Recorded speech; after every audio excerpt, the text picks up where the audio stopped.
It's the world's most notorious jail, and you're about to see exactly what it's like inside, behind the razor wire at Guantanamo Bay.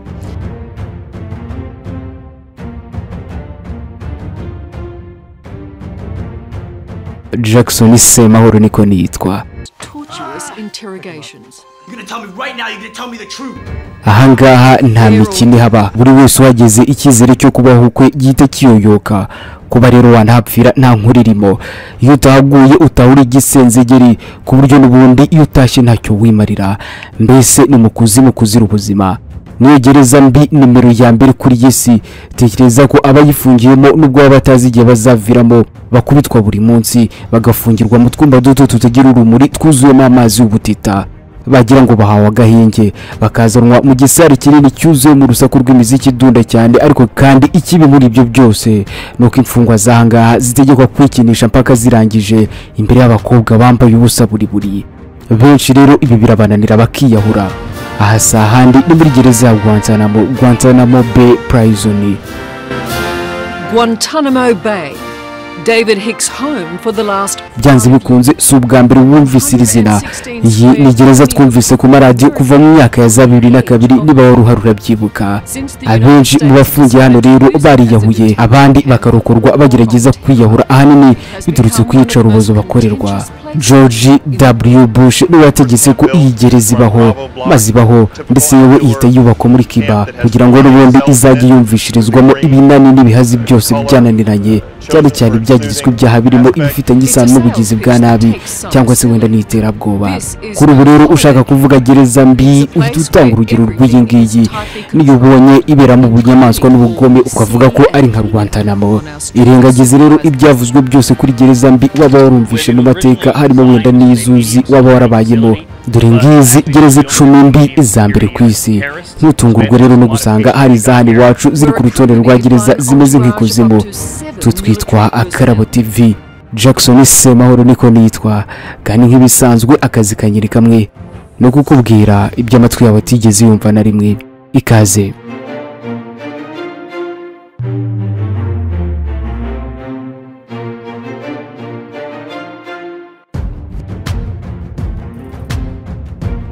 Gereza birumvikana niho hantu utazigera na rimwe wifuza kuba waba na rimwe.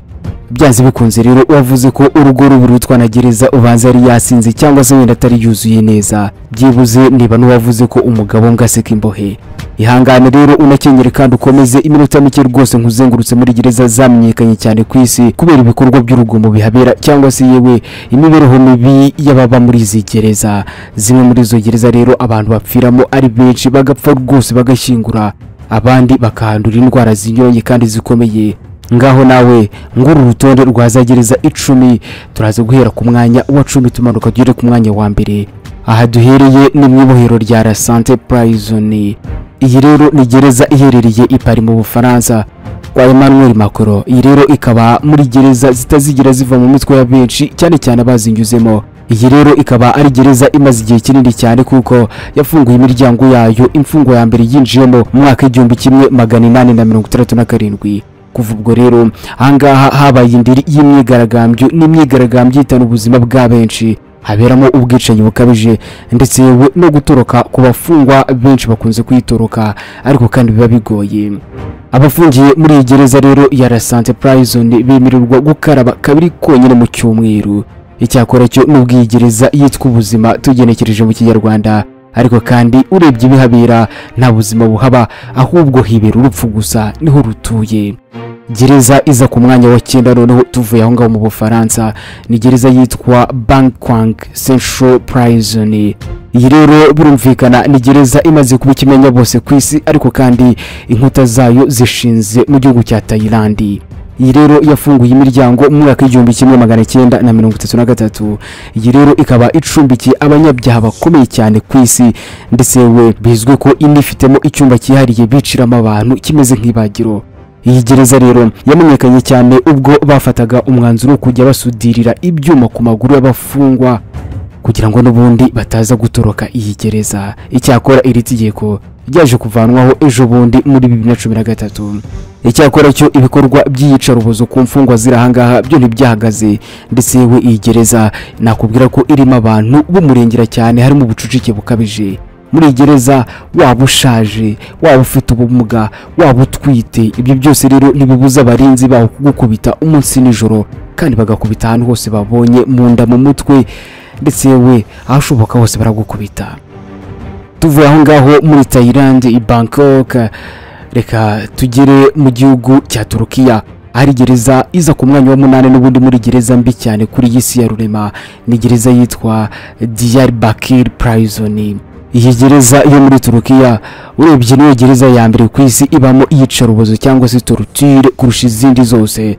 Uretse kuba rero yaruzuranye no kuvuga iri mu bucucike bukabije, hano yaba imfungwa ndetse yewe n'abarinzi bayo bose baba bafite ubugome bwo ku rwego rwo hejuru.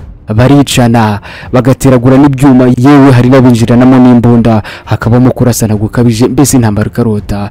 Ndetse yewe ahangaha umunsi ku wundi imfungwa zinakorerwa iyicarubozo rikomeye, bitewe ko nazo ziba zifitemo ubugome. Iyo imfungwa iciye urwaho umurinzi iramuhitana, nawe rero yayica urwaho akayihitana, nuko biba bimeze.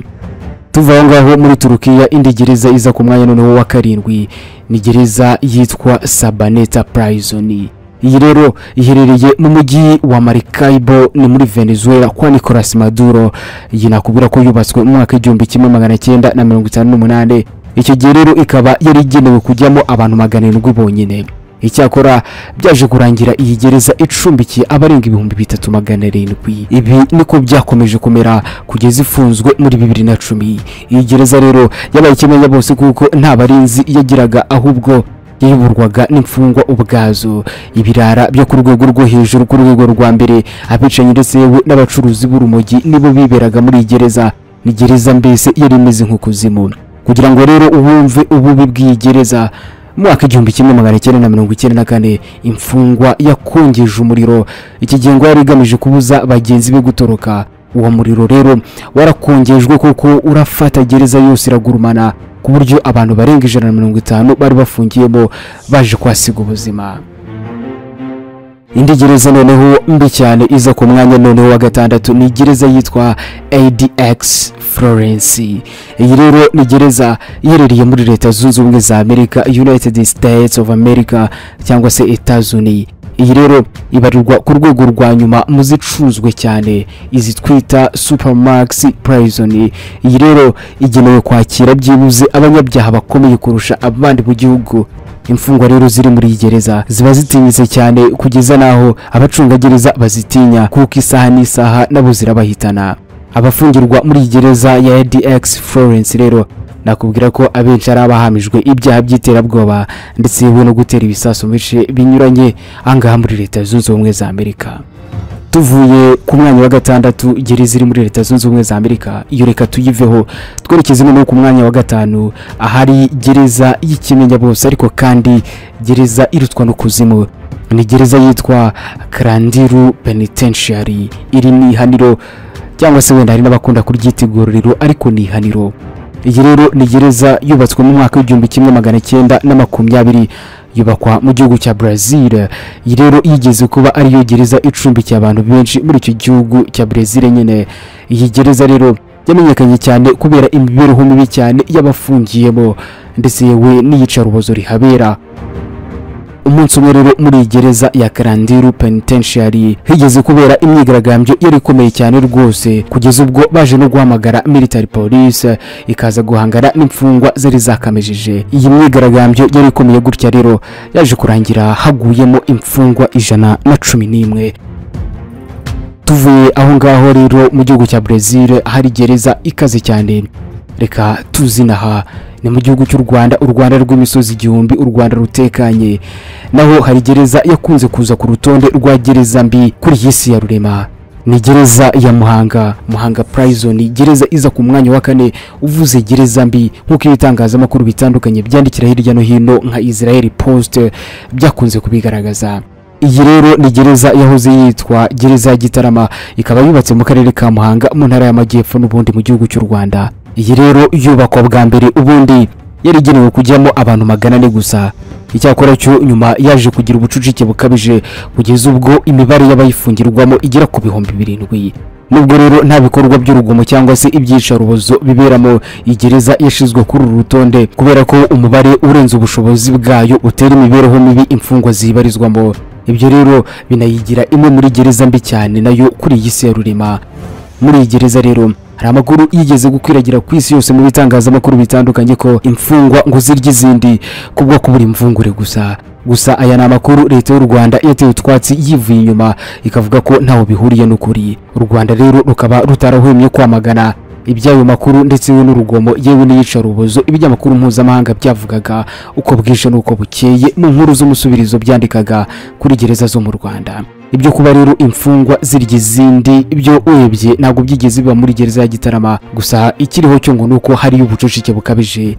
Gereza ya Muhanga rero ifite ubucucike nk'izindi zose zo mu Rwanda ndetse yewe ni nayo iza ku mwanya wa mbere, kuko urubuga rwa RCS mu Rwanda rugaragaza ko kugeza ubu ngubu iyo gereza icumbikiye abagororwa 6,441 mu gihe ifite ubushobozi bwo kwakira byibuze abagororwa 3,063.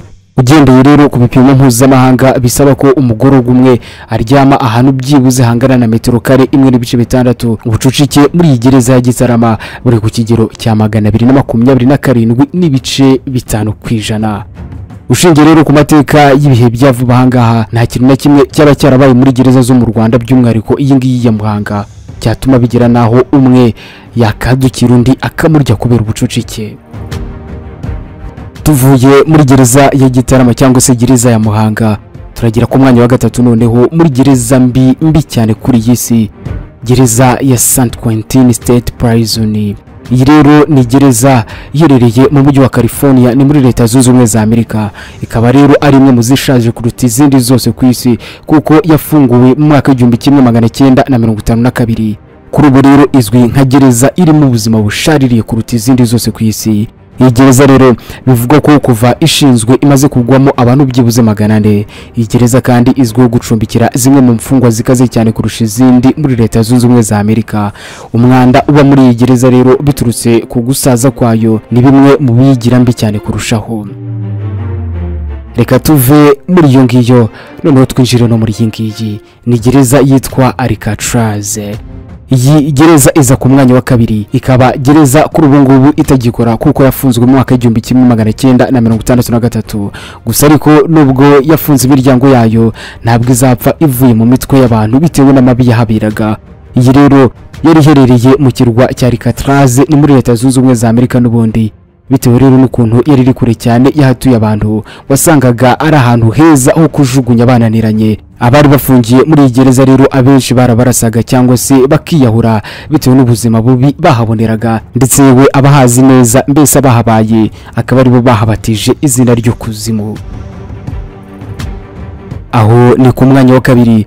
Noneho ku mwanya wa mbere hari gereza itari mbi ahubwo mbi cyane, ni gereza yitwa Guantanamo Bay. Umuntu wese wabashije kumva radio byibuze guhera mu myaka ya 2002 iri jambo Guantanamo ryamunyuze mu matwi kabone nubwo yaba atarazi icyo bisobanuye. Iyi rero nakubwira ko ari gereza yafunguwe muri Cuba bitegetswe n'uwari perezida wa leta zunze ubumwe za Amerika icyo gihe ari we George Bush. Abantu nawe bagereranya nka Lucifer bitewe nuko yari umugome cyane. Iyi gereza rero yafunguwe nyuma gato y'ibitero byibasiye leta zunze ubumwe za Amerika bigahitana abarenga 3,000. Ibya bitero nawe utayobewe bya September 11. Iyi kandi rero yafunguwe hagamijwe guhangana n'ibyihebe mu cyiswe intambara kwiterabwoba. Muri iyi gereza rero nta tegeko na rimwe ry'uburenganzira bwa muntu ryubahirizwa, ari nacyo cyatumye rero imiryango mpuzamahanga ihaguruka, dore ko yashinjaga leta zunze ubumwe za Amerika kuhafungira abantu igihe kinini cyane kandi bataburanishwa, kandi rimwe na rimwe rero ngo aba bantu bafungirwa ahangaha ngo babaga banarengana. Nubwo rero iyi gereza igikora ariko kandi bivugwa ko imfungwa zagabanutse cyane ku buryo hasigayemo bake cyane bagera kuri 61. Abantu benshi rero bafungiye hano abenshi bariyahuye, ariko kandi hari na benshi bagiye bagerageza kwiyahura ariko kandi Imana igakinga ukuboko. Ahanini icyatumaga bagerageza kwiyahura ni ibikorwa by'iyicarubozo bakorerwa, rimwe na rimwe umubiri kwihangana bikanga, umuntu agahitamo urupfu agahitamo kwiyahura. Ni muri Guantanamo. ngizo gereza 10 rwose naguhitemo kukubwira, zikaba kandi gereza zizwiho kuba mbi cyane, gereza wagereranya no kuzimu, za gereza benshi bagwamo ahanini biturutse ku iyicarubozo. Nubikunda gereza zinahe iwacu muri Afurika nazo nzazigarukaho, byibuze nkubwire gereza mbi 10 kuri uyu mugabane wa Afurika. Twitwa Akarabo TV. Niba warakoze subscribe ndagushimiye, ariko kandi nawe utarabikora wabikora ubu ngubu ntarirarenga. Jackson Semahoro niko nitwa. Ibihe byiza nibyo mbifuriza.